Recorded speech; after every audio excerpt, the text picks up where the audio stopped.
ABC 10 News at 5 starts right now. Local schools and child care centers are being equipped with a new tool in their fight against the coronavirus, how wastewater could detect the presence of the virus early among children and staff.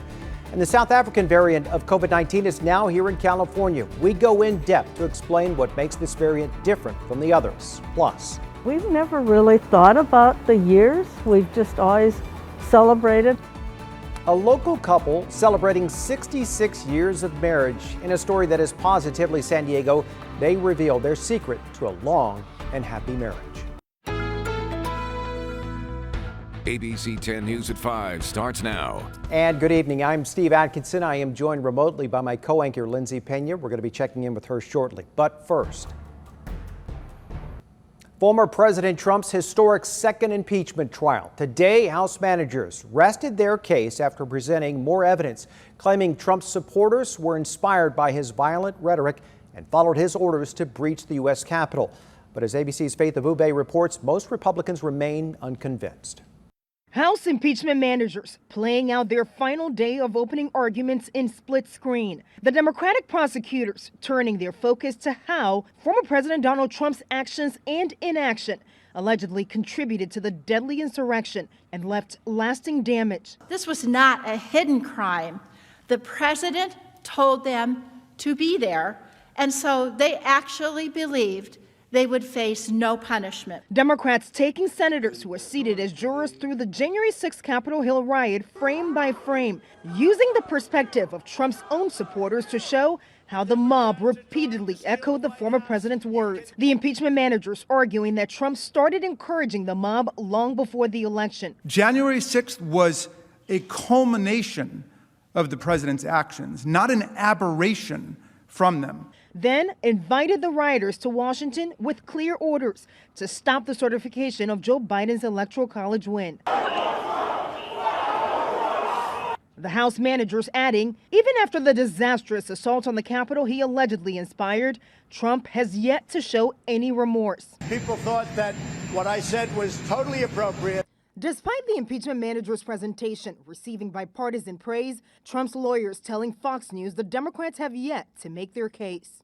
Tomorrow's our opportunity to go. That's when we start to present our case. As they wrap their arguments, Democrats may not win the support of the 17 Republican senators needed to convict, but hope they've made a clear and convincing case to the American people. This wasn't just an attack on the Capitol building and the dedicated people inside.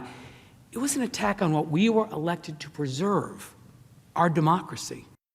And Trump's defense team is expected to push back on several of the Democrats' claims, arguing that a former president should not be punished for what they call political speech. Faith Abube, ABC News, Capitol Hill. And we will continue to have live coverage all this week of the impeachment trial on our streaming apps. You can watch by downloading our free 10 News app on your phone or your streaming device.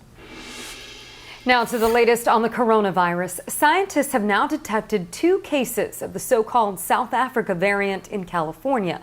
The variant appears to be more transmissible than the conventional coronavirus, and the current vaccines are less effective against it. ABC 10 News anchor Derek Stahl is going in depth to explain what makes this variant different. All of the current coronavirus vaccines share one thing in common. They train your immune system to build antibodies by introducing fake spike proteins. They're designed to look just like the spiky knobs on the surface of the actual coronavirus. But the South Africa variant has a few tiny mutations in its spikes, says UCSD virologist Doug Richman. So the whole spike doesn't change shape. What happens is a little knob or piece, we call it an epitope, that specific antibodies bind to is changed so they no longer bind. Fewer working antibodies means the vaccines are less effective against this variant, and COVID survivors are at risk of a second infection. There are now dozens of confirmed reinfections in other parts of the globe. In general, almost all the time, the second case is much milder than the first. You see that, most of it is actually found in South Africa, but you have some in Mozambique. Karthik Gangavarapu is one of the scientists at the Scripps Research Institute that sequences samples looking for mutations in the virus.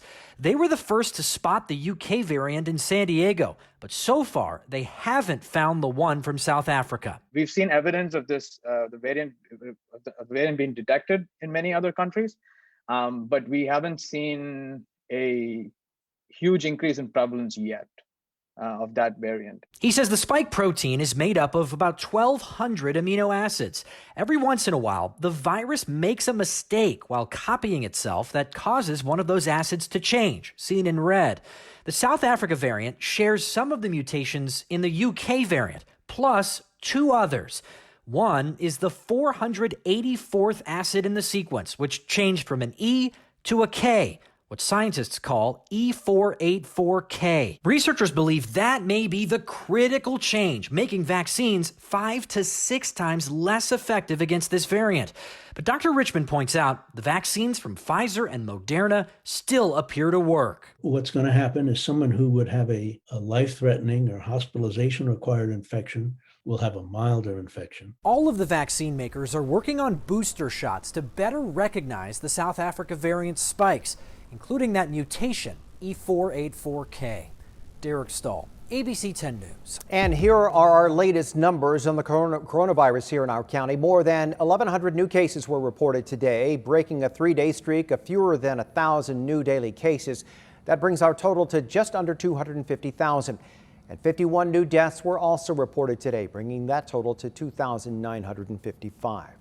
County leaders say overall trends here are going in the right direction, though, but there is still a lot of work to do. And they worry that because fewer people are getting sick, it's easy to forget the damage of the virus is doing all across San Diego. The supply of vaccines we have is dedicated towards saving lives. And I think at this point of COVID, it's easy to get a little numb to the daily numbers. But yesterday we reported 51 San Diegans who died from COVID-19. Today we are reporting an additional 51 San Diegans who died from COVID-19. This is just over 100 of our fellow San Diegans who lost their life. Supervisor Nathan Fletcher says he expects the amount of vaccine doses to be slow but steady for the rest of this month. He does, however, anticipate an increase in our vaccine supply coming up next month. And a new change should help make it easier for people to get their appointments. Today, President Biden said states will get more advance notice about new shipments of the vaccine. Governor Gavin Newsom says they'll be able to start giving counties about 3 weeks' notice about how many doses will arrive. Because counties will know what they're getting now, they may be able to open up more appointments in advance. San Diegans have been telling us it has been frustrating trying to make those appointments. I feel myself getting anxious, like going onto that website 3-4 times a day. Are they going to release them? The only days that are calendared for any available appointments are today and tomorrow. We asked the county if the additional notice will affect their appointment process. They told us they don't know the specifics as of yet. As of today, more than 453,000 people in San Diego County have been vaccinated for COVID-19. More than 95,000 have been fully vaccinated, meaning they have received both shots. UC San Diego is also deploying its signature early COVID detection system to schools and daycare centers in some of our region's most at-risk areas. Our ABC 10 News reporter John Horn explains how the university's unique approach is already paying off for families. Kristen Dimmler's life changed dramatically when her 11-year-old son Anthony had to start learning from home. I had to take on that responsibility of being the educator, being the occupational therapist, the speech therapist, the one-on-one aide. She could no longer work as a teacher and instead devoted herself to Anthony's education. I've said it a million times, 25 kids were no problem to teach, but my one child, I can't do it. And I'm sure many parents are having that same problem as well. But Kristen is smiling these days because Anthony is once again on campus at Rancho San Diego's Vista Grande Elementary. It was just nice to be able to get him back into the school again. Vista Grande Elementary is one of 10 schools and 2 daycare centers participating in UC San Diego's signature early detection COVID system. The university installed machines to test campus wastewater for COVID, while staff are taking swabs from classroom floors looking for the virus. In 9 weeks, it's detected COVID in wastewater 10 times and found swabs of the virus 4 times. Positives bring on individual testing and safety protocols. We really wanted to think about how can we keep childcare available for people, and how can we open schools for kids who really, really need to be there? We're at that point to where my son's getting back in school 5 days a week, so hopefully we'll be back to normal soon. For Kristen, that means being back running her own classroom. John Horn, ABC 10 News. And John tells us that UCSD chose schools in areas with the highest COVID rates and lowest testing rates. It plans to expand to a couple of more schools and to publish a manual instructing other schools and child care sites on how they can implement that system themselves. And you can keep up with any new developments surrounding the pandemic by downloading our free mobile app. Just go to the App Store and search 10 News. 5 people are displaced tonight after a second alarm fire ripped through an Escondido apartment complex. This started around 12:45 this afternoon on East Grand Avenue at the Pepperwood Meadows Apartments. Residents were evacuated and looked on as crews knocked down those flames. Thankfully, everybody was able to get out safely. It's not clear yet what started the blaze, but firefighters say this is a good reminder to check your smoke alarms. From life in the streets to life under a roof, nearly 300 people have now moved into 2 hotels the city of San Diego bought and converted into permanent housing last year. ABC 10 News reporter Anthony Purra spoke with someone who's benefited from it so far. Once hotel rooms, the units inside this former Residence Inn on Hotel Circle have been transformed into apartments for people like Anita Wiggins. I'm excited. I'm ecstatic.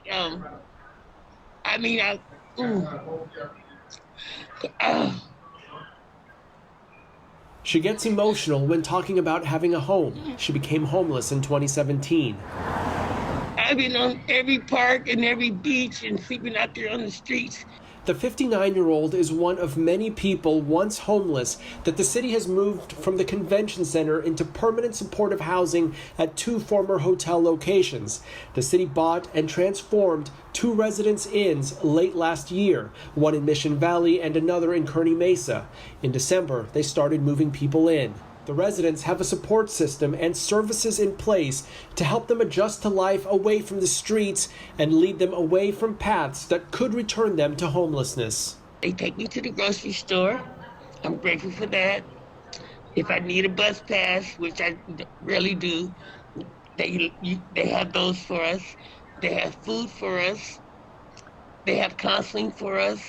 According to the San Diego Housing Commission, out of the 332 available units at the 2 properties, 265 units are occupied.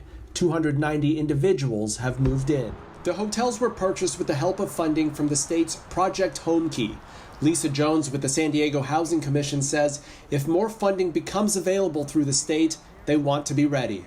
One of the things that happened with the last round of Homekey is that we actually started looking at acquisitions as far back as April of last year. So when that Homekey funding came in, we were one of the first applicants in the cycle. Jones says they are looking at 2 sites closely, but couldn't specify any locations.